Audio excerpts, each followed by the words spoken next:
عزیزان سلام، وقتتون بخیر باشه. به احترام شما عزیزان بلند میشیم و توضیحات لازم رو سر پا بهتون میدیم. این چیزی که دوست دارین، نمونه کنسولی که سفارش مشتری عزیزمون بوده.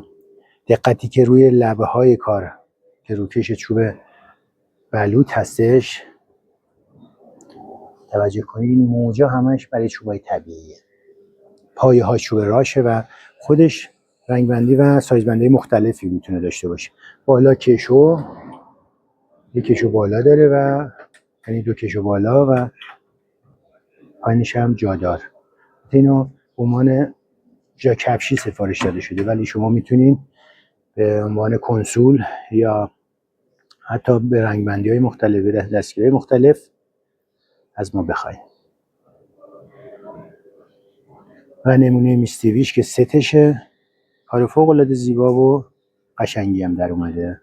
انشالله که مبارکشون باشه و بتونیم به بهترین نوع و مدل های جدیدتر و با جنس بهتر باز در خدمتتون باشیم.